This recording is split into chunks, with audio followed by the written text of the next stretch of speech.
তাইলে আল্লাহ শিয়া হয়ে রয়েছে, মহানবী শিয়া রয়েছে। আমি তো পৃথিবীতে সবচেয়ে বড় শিয়া মহানবীরই দেখতাছি। হাসতে হাসতে জাহান্নামে যামু, মবিয়া গঙ্গের সাথে জান্নাতে যাবো না। আমি মাওলা হুসাইনের সাথে কারবালায় কল্লা কাটামু, কিন্তু মবিয়া গঙ্গকে সাহাবি কমু না। বায়াত করেন, কিন্তু ওই দিক বলতে বোঝাচ্ছে সিরিয়া, শামের দিকে, সেদিকের গভর্নর ছিলেন মুয়াবিয়া রাদিয়াল্লাহু আনহু। কি নাম?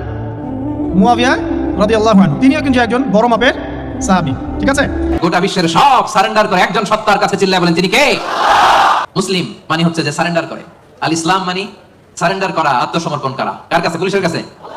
র্যাবের কাছে? কার কাছে? আওয়াজ করে বলতে হবে, সারেন্ডার কার কাছে? এখন আরবি ভাষায় যদি কেউ আল্লাহ তাআলার কাছে আত্মসমর্পণ করে তাহলে তাকে বলা হয় মুসলিম। আর ইসলাম, এই আরবি শব্দটার মূল আরবি শব্দটা হচ্ছে সালাম, যার মানে শান্তি। এর আরেকটা মূল আরবি শব্দ হচ্ছে সিলম, যার মানে আল্লাহ তাআলার কাছে নিজের ইচ্ছাকে সমর্পণ করা। তাহলে এক কথা ইসলাম মানে আল্লাহ তাআলার কাছে আত্মসমর্পণের মাধ্যমে শান্তি অর্জন করা। তাহলে আমাদের স্রষ্টা আল্লাহ তাআলা। ইসলাম শব্দের অর্থ কি? আত্মসমর্পণ।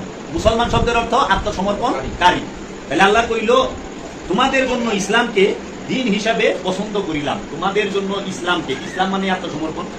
তাহলে তোমাদের লেগে আত্মসমর্পণকে আল্লাহ দিন হিসাবে, দিন মানে স্বভাব, তাহলে তোমাদের জন্য আত্মসমর্পণের স্বভাবকে আল্লাহ পছন্দ করলেন। তাহলে আমাদের জন্য আল্লাহ কি পছন্দ করছেন? আত্মসমর্পণের স্বভাবকে, না উগ্রতার স্বভাবকে? উগ্রতার স্বভাবকে আল্লাহ পছন্দ করছে আমাদের জন্য? ধর্মান্ধতার স্বভাবকে আল্লাহ আমাদের জন্য পছন্দ করছে? উগ্রবাদীর স্বভাবকে আল্লাহ আমাদের জন্য পছন্দ করেছে? মৌলবাদীর স্বভাবকে আমাদের জন্য পছন্দ করেছে? জঙ্গিবাদের স্বভাবকে কি আল্লাহ আমাদের জন্য পছন্দ করেছে? না, কখনোই না।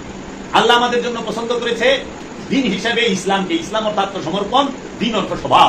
আত্মসমর্পণের স্বভাবকে আল্লাহ আমাদের জন্য পছন্দ করেছে। তাই রসুলের কাছে যারা আত্মসমর্পণ করতে পারে নাই, তারা কখনোই ইসলামে প্রবেশ করে নাই, তারা মুসলমান দাবিও করতে পারে না। তাই ধর্মের নামে যারা উগ্রতা, মৌলবাদিতা, জঙ্গিবাদিতা করে, তারা কখনোই ইসলামের কেউ না। জঙ্গিবাদের সাথে ইসলামের কোনো সম্পর্ক নাই, জঙ্গিবাদের কোনো ধর্ম নাই, উগ্রবাদের সাথে ইসলামের কোনো সম্পর্ক নাই। ইসলাম মানেই আত্মসমর্পণ, আর দিন শব্দের অর্থ স্বভাব। আত্মসমর্পণের স্বভাবকে আল্লাহ আমাদের জন্য পছন্দ করেছেন। তাই ঈদে গাদির হচ্ছে এই কুল কায়নাতের জন্য আমরা যারা ইসলামের অনুসারী, মুসলমান ধর্ম, ইসলাম ধর্মের অনুসারী, আমাদের জন্য সবচেয়ে বড় ঈদ। কারণ সবচেয়ে বড় ঈদ কেন বললাম? কারণ এর আগেও দুইটা ঈদ আছে, রোজার ঈদ আর এই কয়েকদিন আগে হলো কুরবানির ঈদ। এই 8 দিন আগে কুরবানির ঈদ হইল না? রোজার ঈদ কেন হয়? দিন পরিপূর্ণ হওয়ার কারণে না। রোজার ঈদ হয় 30টা রোজা কিংবা 29টা রোজা মোকাম্মেল হওয়ার কারণে। 30টা রোজা একজন রোজাদার যখন পূর্ণ করে, পরিপূর্ণ পালন করে, তখন তার জন্য রোজার শেষের দিনটা শুরু হয় ঈদ দিয়ে। ওই দিনটাকে ঈদ বলে, কারণ তার রোজা পূর্ণ হয়েছে। রোজা পূর্ণ করার ঈদ। কুরবানির ঈদ কেন হয়? কুরবানি করেছে সে, কুরবানি পরিপূর্ণ করছে, এর জন্য তিনি কুরবানির ঈদ পালন করে। 30 রোজা রাখনের দিন পরিপূর্ণ হয় না, পশু কুরবানি করাতে দিন পরিপূর্ণ হয় নাই। এর জন্য এই রোজার ঈদ এবং কুরবানির ঈদের থেকে অনেক আফজাল হচ্ছে ঈদে গাদির, মাওলার অভিষেকের দিন। কেন? এই ঈদে গাদিরের দিন দিন পরিপূর্ণ হয়েছে। ইসলামকে আল্লাহ দিন হিসেবে আমাদের জন্য মনোনীত করেছে এবং পরিপূর্ণ দিন হিসেবে মনোনীত করেছে। এর জন্য দিনে প্রবেশ করার জন্য সিয়াম, দিনে প্রবেশ করার জন্য কুরবানি। এর জন্য দিন যেই দিন পূর্ণ হয় সেই দিনকে বলা হয় ঈদে গাদির। এর জন্য রোজার ঈদ নিয়ে কুরআনে সরাসরি আয়াত নাই, কুরবানির ঈদ নিয়ে কুরআনে কোনো আয়াত নাই, কিন্তু ঈদে গাদির সম্পর্কে কুরআনে আয়াত আছে। সেই আয়াতটি সূরা মায়েদার 3 নম্বর আয়াতের শেষের অংশ, আল-ইয়াউমা আকমালতু লাকুম দীনাকুম ওয়া আতমামতু আলাইকুম নি'মাতি ওয়া রাদিতু লাকুমুল ইসলাম দীনা। আল্লাহ স্পষ্ট বলছেন, আজ আমি তোমাদের দিনকে পরিপূর্ণ করিয়া দিলাম এবং তোমাদের উপর আমার নিয়ামতকে পরিপূর্ণ করিয়া দিলাম এবং তোমাদের জন্য ইসলামকে দিন হিসেবে পছন্দ করিলাম। এর জন্য ঈদে গাদির আমাদের জন্য সবচেয়ে বড় ঈদ। এই মুসলমান জাতিকে বিভ্রান্ত করার জন্য উমাইয়া আব্বাসিয়ার রাজবংশ এই চক্রান্ত করে, এই এজিদের গোষ্ঠী, এই মবিয়ার গোষ্ঠী, এই উমাইয়া আব্বাসিয়ার গোষ্ঠী এবং এই যে ওহাবি আব্দুল ওহাব নজদির গোষ্ঠী, এই মক্কার গুন্ডারা, সন্ত্রাসীরা, তারা চক্রান্ত কইরা আব্বাসিয়া আমলে এরা এই গাদিরে খুনকে ঢাকার জন্য সর্বাত্মক প্রচেষ্টা করেছে এবং সবচেয়ে যত ধরনের দলিল দস্তাবেজ তৈরি করা লাগে করছে এবং সমাজে সবচেয়ে বড় ঈদ যেটা, সেটাকে ঢেকে ফেলেছে। যে মাওলার অভিষেকের দিন। এই মাওলা আলী এবং গাদিরে খুম সম্পর্কে বললে গাদিরে খুম আবার কি? গাদিরে খুমে বেলায়েতের দরজা খুলে, গাদিরে খুমে রেসালাতের দরজা খুলে, গাদিরে খুমে অবুদিয়াতের দরজা খুলে, গাদিরে খুমে সমস্ত নবী ওলিদের আগমনের দরজাটা খুলে যায়। এর জন্য এই জন্য গাদিরে খুম, গাদিরে খুম এই এখানে বসে এই গাদিরে খুম এটাকে পালন করতেই হবে, পালন করতেই হবে প্রত্যেক মুসলমানের। এবং যারা আমি আহ্বান জানাবো সর্ব সময়ের, সর্বকালের, সর্বযুগের সকল মুসলমানকে, যাহারা আল্লাহর ওলি মানেন, যাহারা বেলায়েত মানেন, যাহারা পীর মুরিদি মানেন, যাহারা এই রিসালাতকে মানেন, অবশ্যই আপনারা প্রত্যেক বছর এই ঈদে গাদিরের অনুষ্ঠান, এই অনুষ্ঠানটি অবশ্যই করবেন। আমরা যারা নবী প্রেমিক, আমরা যারা রসুল প্রেমিক, আমরা যারা আলে রসুল প্রেমিক, আহলে বাইতের প্রেমিক, ওলি আল্লাহদের প্রেমিক, আমাদের কাছে সবচেয়ে বড় ঈদ দুইটা। একটা হইল ঈদে মিলাদুন নবী রাহমাতাল লিল আলামিনের শুভ আবির্ভাব দিবসের দিন হচ্ছে ঈদ। আরেকটা হইল ঈদে গাদির মাওলা আলী কারামাল্লাহু ওয়াজহুর অভিষেক দিবস, মাওলার আবির্ভাব দিবসের ঈদ। এই দুই ঈদ হচ্ছে আমাদের কাছে সর্বশ্রেষ্ঠ ঈদ। এই দুই ঈদ আমরা অবশ্যই অবশ্যই পালন করব, তাহলে আমরা রবের তরফ হইতে রহমত পাবো। এই উমাইয়া আব্বাসিয়াদের বেতনখোর মৌলবী, পেট্রো ডলারের বেতনখোর মৌলবীদের কথা শুই না বিভ্রান্ত হয়েন না। দেখেন পৃথিবীতে যত বড় বড় লিডার হোক, নেতা হোক, প্রেসিডেন্ট হোক, যত বড় শিল্পপতি হোক, পয়সাওয়ালা হোক, ধনী হোক, বর্তমান জমানার সবচেয়ে বড় ধনী Bill Gates, Zuckerberg, Anil Ambani, Ratan Tata, ওই যে ডালমিয়া, এইরকম বিশ্বের বড় বড় ধনকুব যারা, তারাও নবীর জন্মদিনকে ঈদ হিসাবে পালন করে। ক্রিসমাস দিয়ে ঈসা নবীর জন্মদিন। ডোনাল্ড ট্রাম্প বলেন, আমেরিকার প্রেসিডেন্ট কি জো বাইডেন বলেন, আর বারাক ওবামা বলেন, সেও এই দিনে খুশি হয়। জন্মদিনটা কিন্তু নবীর, তোমার নেতার, লিডারের না, জাগতিক সম্পদশালীর না। নবীর আবির্ভাব দিবস, ঈসা রুহুল্লাহর আবির্ভাব দিবসে প্রেসিডেন্ট খুশি হইতে আছে, জাতি ধর্ম বর্ণ নির্বিশেষে সবাই খুশি হচ্ছে। গৌতম বুদ্ধের জন্মদিনে সারা জগতের বড় বড় ক্ষমতাধর সম্পদশালী তারা ঈদ করতেছে। আপনার মুসা নবীর আবির্ভাব দিবসে পৃথিবীর বড় বড় ধনীরা, পৃথিবীর সম্পদশালীরা সবাই কি করতেছে? ঈদের দিন ঈদ পালন করতেছে। ভগবান শ্রীকৃষ্ণের আবির্ভাব দিবসকে ঈদ হিসেবে সনাতন ধর্মের মানুষ পালন করতেছে। আর হতভাগা মুসলমান, হতভাগা মুসলমান, যিনি না আগমন করলে ঈসা রুহুল্লাহর আগমন হইতো না, যিনি আগমন না করলে মুসা কালিমুল্লাহর আগমন হইতো না, যার উপরে ঈসা রুহুল্লাহ কালেমা পাঠ করেছেন, যার উপরে মুসা কালামুল্লাহ শেখ কালেমা পাঠ করেছেন, এটা আমার কথা না, কোরআনে আল্লাহ স্পষ্ট বলে দিয়েছেন। সমস্ত নবীর উম্মতের জন্য কলেমা ছিল, কিন্তু নবী রাসূলদের কলেমা কি ছিল? আদম সফিউল্লাহ তার যারা উম্মত ছিল তারা কলেমা পড়েছেন লা ইলাহা ইল্লাল্লাহ, আদম সফিউল্লাহ। মুসা নূহ নবিউল্লাহর উম্মতেরা পড়েছে লা ইলাহা ইল্লাল্লাহ, নূহ নবিউল্লাহ। মুসা নবীর উম্মতেরা পড়েছে লা ইলাহা ইল্লাল্লাহ, মুসা কালিমুল্লাহ। ঈসা নবীর উম্মতেরা পড়েছে লা ইলাহা ইল্লাল্লাহ, ঈসা রুহুল্লাহ। কিন্তু আমার প্রশ্ন যে আদম সফিউল্লাহ কোন কালেমা পড়লো? নূহ নবিউল্লাহ কোন কালেমা পড়লো? মুসা কালিমুল্লাহ কোন কালেমা পড়লো? ঈসা রুহুল্লাহ কোন কালেমা পড়লো? আমরা কোরআন থেকে দেখতে পাই তাহারা এই সকল নবী রাসূলগণেরা একজনের উপর ঈমান এনেছে, সে হচ্ছে মুহাম্মদ রাসূলুল্লাহ সাল্লাল্লাহু আলাইহি ওয়াসাল্লাম। তাহারা পড়েছেন মুসা কালিমুল্লাহ, ঈসা রুহুল্লাহ, নূহ নবিউল্লাহ, আদম সফিউল্লাহ, তাহারা সবাই কালেমা পড়েছেন লা ইলাহা ইল্লাল্লাহ মুহাম্মদ রাসূলুল্লাহ সাল্লাল্লাহু আলাইহি ওয়াসাল্লাম। এটা কোরআন বইলা দিছে আমি এমন এক রাসূল আগমন করবে যে আপনারা সকলে সেই রাসূলের উপর ঈমান আনবেন। যদি আপনারা ঈমান না আনেন তাহলে পরে আপনাদের সমস্ত কিছু আমি মেনে নেব। এবং আপনারা সাক্ষী থাকেন, আমিও সাক্ষী দিলাম, আল্লাহও সাক্ষী দিয়েছে।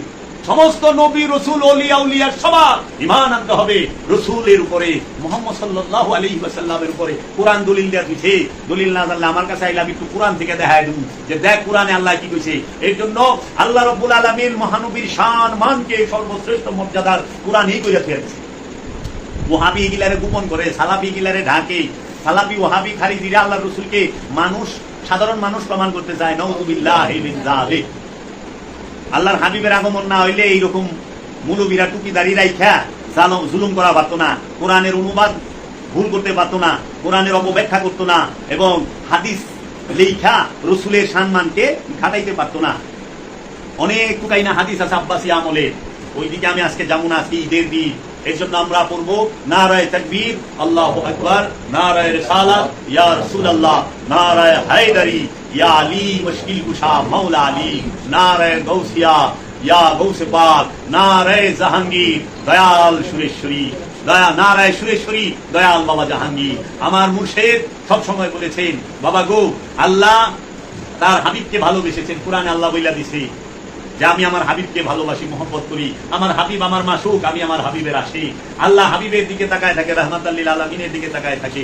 আর রাহমাতাল লিল আলামিন তিনি বলেছেন, যদি কেউ আমাকে ভালোবাসতে চাও, সে আমার কিতাব, আমার আহলে বাইতকে ভালোবাসো। তাই আল্লাহর হাবিব কুরআনুল মাজিদে আল্লাহ নিজেই বলছেন, কুরআনুল মাজিদে, যে আল্লাহর হাবিবের বংশ সম্পর্কে, যে ইন্নামা ইউরিদুল্লাহু লিইয়ুযহিবা আনকুমুর রিসা ওয়া আহলাল বাইতি ওয়া ইউতাহিরাকুম তাতহীরা। আল্লাহ তো এইটাই চান, তোমাদের হে নবী পরিবার, তোমাদের থেকে সমস্ত অপবিত্রতা, নাপাকি দূরে রাখে। রাসূলের পরিবার, রাসূলের আল, রাসূলের বংশ তৈয়ব তাহেরা, আলে রাসূলের সমস্ত ইমামগণ তাহারা মাসুম, নিষ্পাপ, বেগুনাহ। বেগুনাহ, এই নিষ্পাপদের মধ্যে কোনো কলঙ্ক, কোনো দাগ নাই।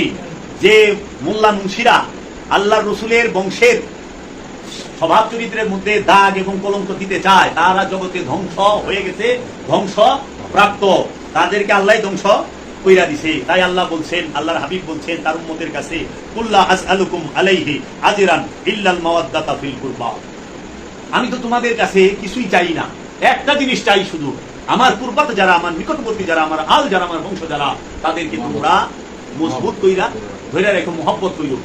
আমার বংশের মহব্বত চাই। তাই গাদিরে ভূমি আল্লাহর হাবিব বলেছেন, ফিকুম মুসাকলাইন, হাদিসে সাকলাইন যাকে বলা হয়, যে আল্লাহর হাবিব বললেন, আনা তারাকতু ফিকুম মুসাকলাইন, আমি তোমাদের কাছে দুইটা ভারী জিনিস রেখে যাইতেছি, হে আমার মানব জাতি, হে আমার উম্মতেরা, তোমাদের কাছে দুইটা ভারী জিনিস রেখে যাইতেছি, কিতাবাল্লাহি ওয়া ইতরাদাই, আমার রবের কিতাব এবং আমার বংশ।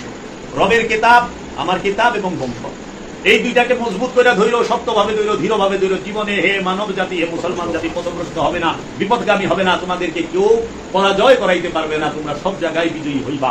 কারণ আল্লাহর দল সব সময় বিজয়ী হয়, আল্লাহর দল সব সময় বিজয়ী হয়।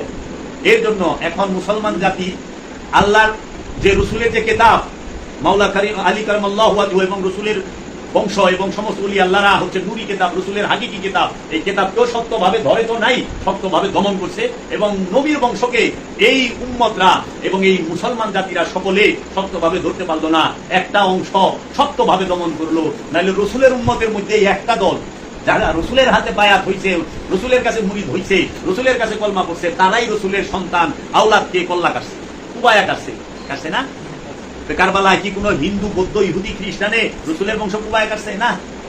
এই মাথায় টুপি পাগড়ি পরা, শরীরে পাঞ্জাবি পরা, মুখে দাড়ি রাখনেওয়ালা এবং আজান দিয়া 5 ওয়াক্ত নামাজ পড়নেওয়ালা, তাহারাই মাওলা হুসাইনকে শাহাদাত করলো, মাওলা আলীকে শাহাদাত করলো, মা ফাতেমাকে শাহাদাত করলো, মাওলা হুসাইন হাসানকে শাহাদাত করলো। কারা? এই রাসূলের উম্মতের ভিতর থেকে একদল বিপদগামী দল, পথভ্রষ্টের দল, দুনিয়াদারের দল, স্বার্থবাদীর দল, এই ইয়াজিদ মুআবিয়া গম যারা, তাহারা এই ইয়াজিদ মুআবিয়া গমরা আল্লাহ রাসূলের বংশকে শক্ত হাতে দমন করলো, এই আব্বাসিয়ারা। তারপরে তারা তাদের রচিত হাদিস আল্লাহ রাসূলের শানের খেলাফে লাগায় দিল, আল্লাহ রাসূলের মানের খেলাফে লাগায় দিল, আল্লাহ রাসূলের বংশের ইজ্জতের বিরুদ্ধে লাগায় দিল। তাই রাসূল প্রেমিক যারা, তারা রাসূলকে এবং রাসূলের বংশকে ভালোবাসে। তাই অনেকে মাওলা আলীকে ভালোবাসতে এবং মাওলা আলীর নাম জোরে সোরে কইতে ভয় পায়, যদি শিয়া তক না দেয়। আরে পাগল, মাওলা আলীকে ভালোবাসলে যদি শিয়া হয়, তাহলে সবচেয়ে বড় শিয়া তো আল্লাহর রাসূল রাহমাতুল লিল আলামিন হয়ে মরেছে। কারণ আল্লাহ কইছে, বেলায়েত ঘোষণা করেন, রাহমাতুল লিল আলামিন বেলায়েত দিছে। আল্লাহর নিজে কইল আলীর কাছে মা ফাতেমাকে বিবাহ দেন, প্রস্তাবটা রবের তরফ থেকে আইছে রাহমাতুল লিল আলামিনের কাছে। আল্লাহর ঘরের ভিতরে মাওলা আলী রে আনলো, মাওলা আলীর আবির্ভাব আল্লাহর ঘরের ভিতরে। মাওলা আলী থাকে রহমতের সাথে, রাহমাতুল লিল আলামিনের সাথে, রহমতের ঘরের ভিতরে। মাওলা আলী রহমতের আলমদার। তাইলে আমি তো পৃথিবীতে সবচেয়ে বড় শিয়া মহানবীরই দেখতাছি, কারণ সবচেয়ে বেশি আলী আলী যে করছে সে হইল মহানবী, সবচেয়ে বেশি মাওলা আলীকে যে ভালোবাসে সে হইল মহানবী।